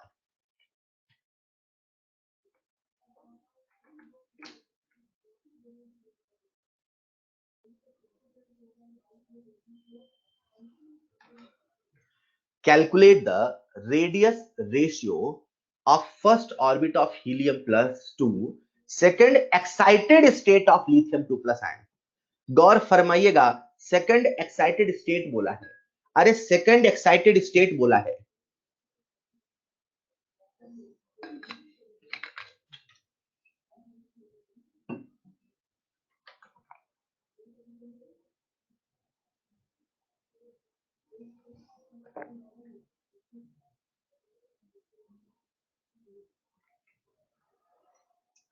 कुशल मंगल छाए हुए हैं। सबसे पहले बच्चा सही आंसर देता है, कई सवालों के देता है। आपका नाम मैं एग्जाम में सबसे ऊपर देखना चाहूंगा।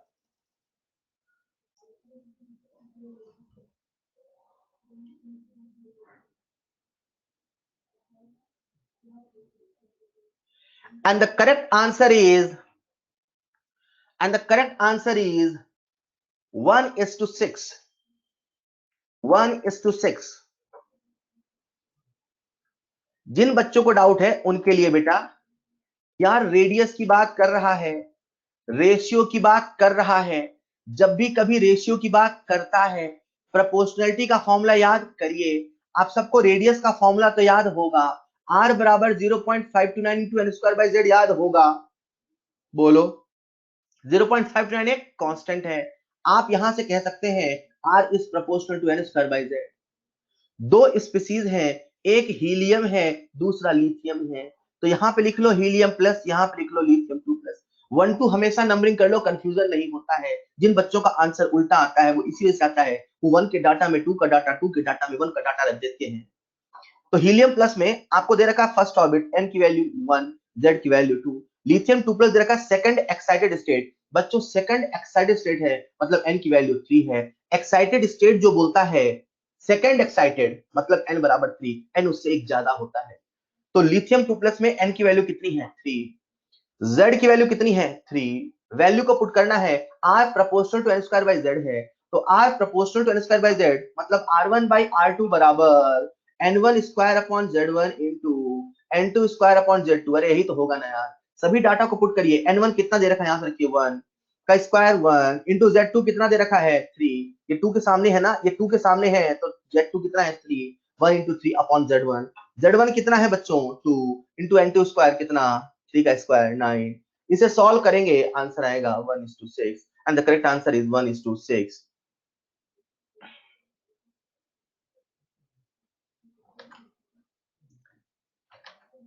हीलियम को हाइड्रोजन समझ लिया, ऐसा नहीं करेंगे। ऑलराइट, आप सबके सामने है अगला सवाल, यही तो गलती एग्जाम में करते हैं, सफल करेंगे। अगला सवाल, अभी जो शुरू के 3 सवाल थे एक ही लेवल के थे,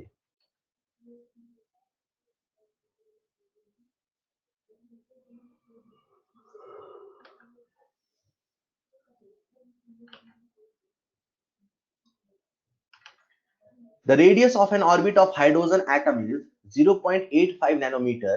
Then calculate the velocity of electron in this orbit. अपने को velocity बतानी है. Then calculate the velocity of electron in this orbit. सबसे पहले जो पूछा है उसका फॉर्मूला याद करिए. सबसे पहले जो पूछा है उसका फॉर्मूला मैं बता दूं, इस सवाल में बच्चे सबसे ज्यादा कैलकुलेशन एरर करते हैं, आप नहीं करिएगा. सबसे पहले फॉर्मूला याद करेंगे बच्चों. वेलोसिटी का फॉर्मूला क्या है? वेलोसिटी का फॉर्मूला क्या है? 2.18 into 10 की power 6 into z by n metre पर सेकेंड. हाँ या ना? अब हमने देखा कि यार अपने को z तो पता है पर n नहीं पता है. चलो n पता करते हैं. सवाल में डाटा रेडियस का दिया है. रेडियस का फॉर्मूला हमने याद किया.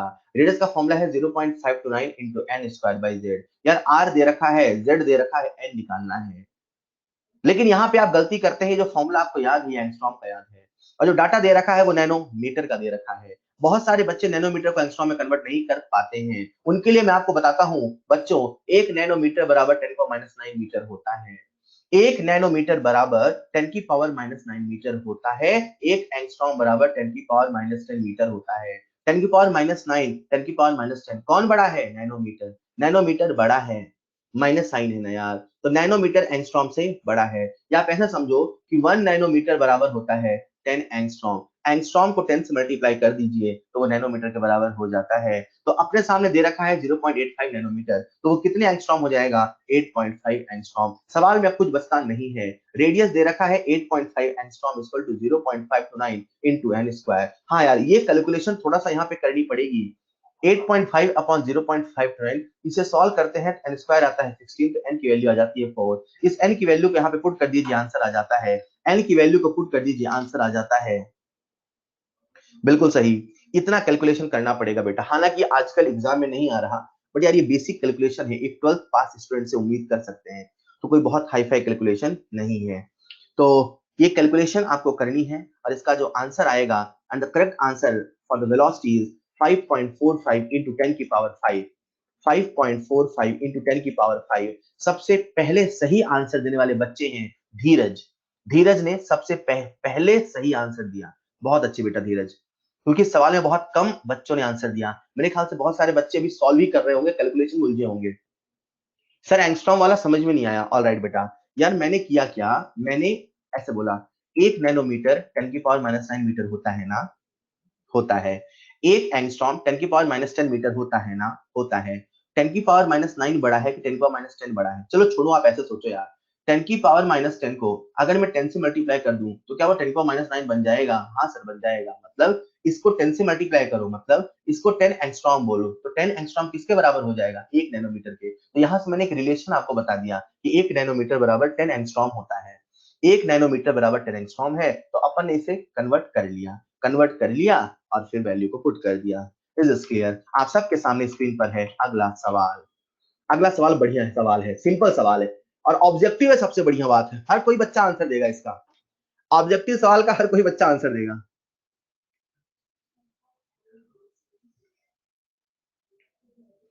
कुशल मंगल ने सबसे पहले सही जवाब दिया इसका. कुशल मंगल ने सबसे पहले सही जवाब दिया इसका.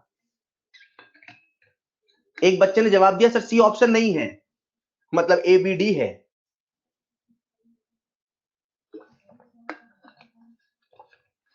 एक बच्चा आउट ऑफ द बॉक्स सोच रहा है.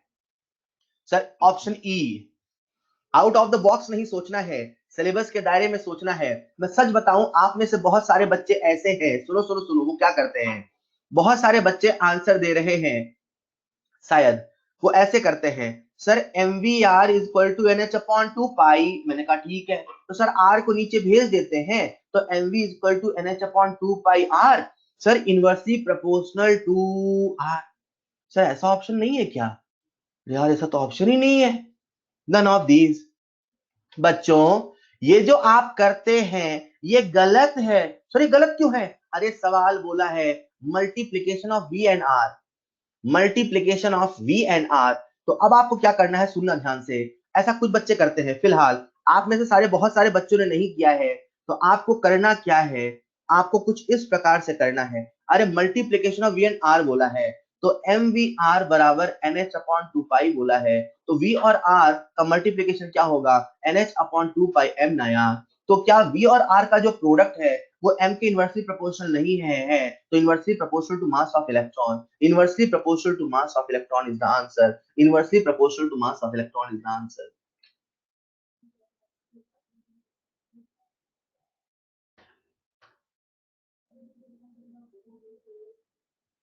ऑलराइट, आप सबके सामने स्क्रीन पर है अगला सवाल।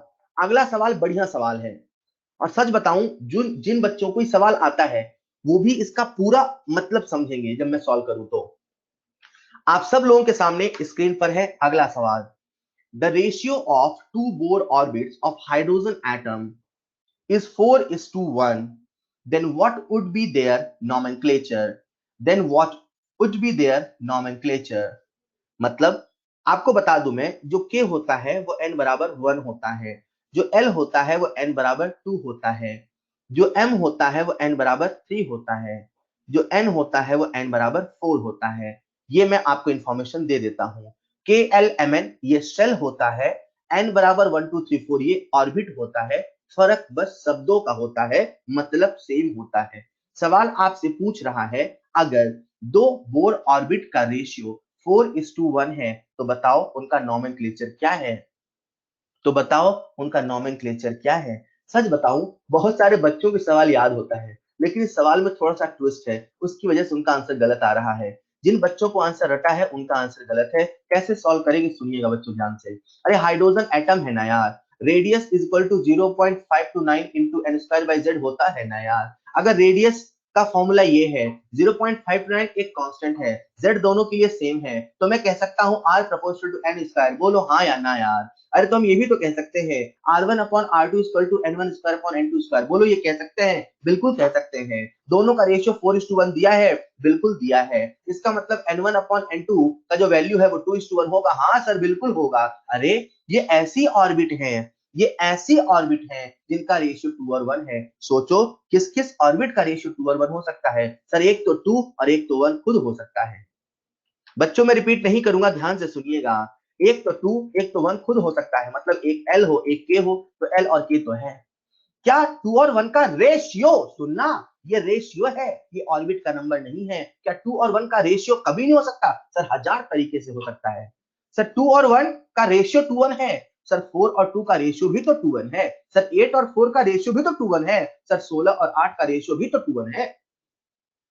तो भैया केवल यही क्यों होगा, जो 4 2 है वो भी तो 2:1 होगा। तो n equal to 4 and l ये भी तो होगा, तो n एंड l ये भी होगा। आंसर आंसर बोलो क्या होगा,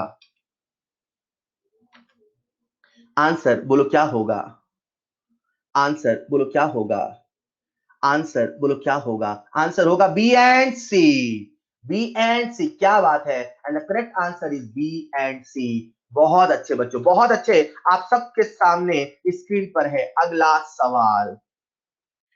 ये बढ़िया सवाल है यार, बढ़िया सवाल है ये।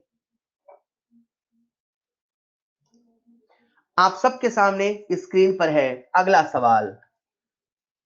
Angular momentum of electron is proportional to. बच्चों आपसे एंगुलर मोमेंटम बोला है कि जो एंगुलर मोमेंटम है वो किसके प्रोपोर्शनल है। Angular momentum of an electron is proportional to,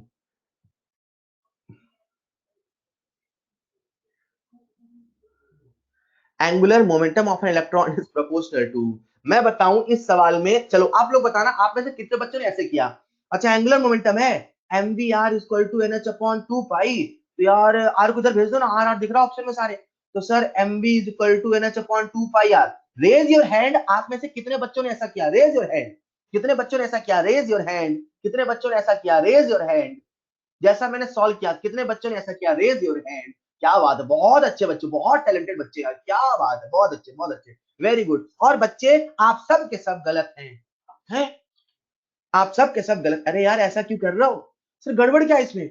बेटा एंगुलर मोमेंटम बोला है, एंगुलर मोमेंटम बोला है। जब आपने आर को इधर भेज दिया, जब ये एमवी बचा, तो एमवी मोमेंटम है कि एंगुलर मोमेंटम है, एमवी मोमेंटम है कि एंगुलर मोमेंटम है, एमवी मोमेंटम है कि एंगुलर मोमेंटम है। ये तो मोमेंटम है। अरे ये अपन ने क्या कर दिया, ऐसा नहीं कर सकते। तो सर फिर क्या करें, फिर ये करें, सुनो। M V R equal to N H upon 2 pi, इधर से कुछ उधर नहीं भेज सकते हैं। h अपॉन 2 पाई तो कांस्टेंट होता है। n को हमने देखा, ऑप्शन को हमने देखा, ऑप्शन में सभी में r था, तो मन में r का फॉर्मूला आया, r बराबर 0.529 into N square by Z हमने लिखाया। अरे 0.529 तो कांस्टेंट है, z तो चलो किसी एक एटम की बात हो रही है, तो अपन कह सकते हैं r is proportional to N square, और वैसे भी प्रोपोर्शनलिटी की बात कर रहा है, सवाल प्रोपोर्शनैलिटी की बात कर रहा है ना यार। R proportional to N square मतलब N proportional to under root R, मतलब N proportional to under root R, मतलब जो एम वी आर बराबर एन एच अपॉन 2 पाई है, अपन ये भी तो कह सकते हैं एन है ना यार, तो M V R proportional to under root R. Constant की बात मत करो, आंसर बोलो क्या, सी।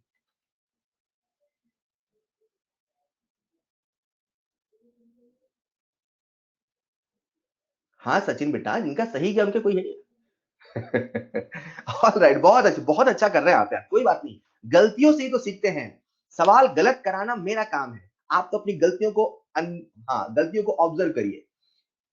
एग्जैक्टली बेटा, गलत हुआ बट सीख रहे हैं अभी, एग्जैक्टली बिल्कुल सही, ये बहुत इंपॉर्टेंट है, आप सीख रहे हैं। आप सबके सामने है अगला सवाल।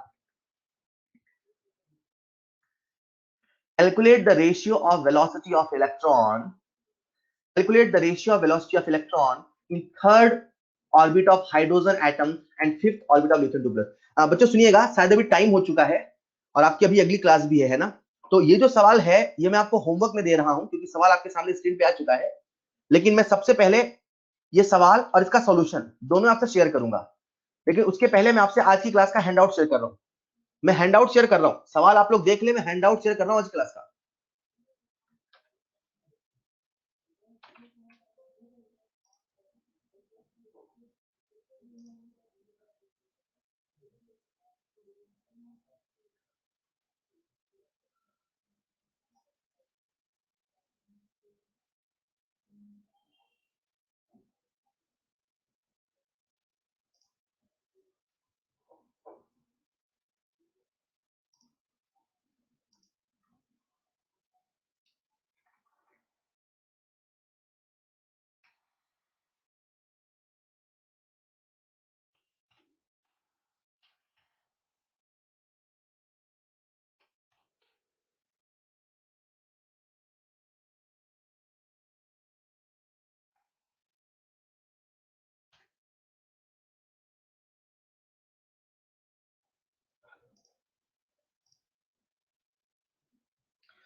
आप सबके सामने अभी एक पॉपअप आएगा, एक पॉपअप आएगा, उस पॉपअप की मदद से आज की क्लास का हैंडआउट डाउनलोड कर ले, ठीक है।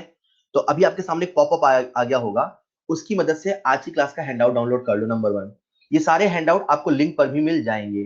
कुछ बच्चे मुझसे अभी भी लिंक मांग रहे हैं, यार अब तो सबको लिंक मिल जानी चाहिए बेटा, फिर भी जो मांग रहे हैं मैं एक बार फिर से आपसे लिंक शेयर कर रहा हूं चैट बॉक्स में, ठीक है।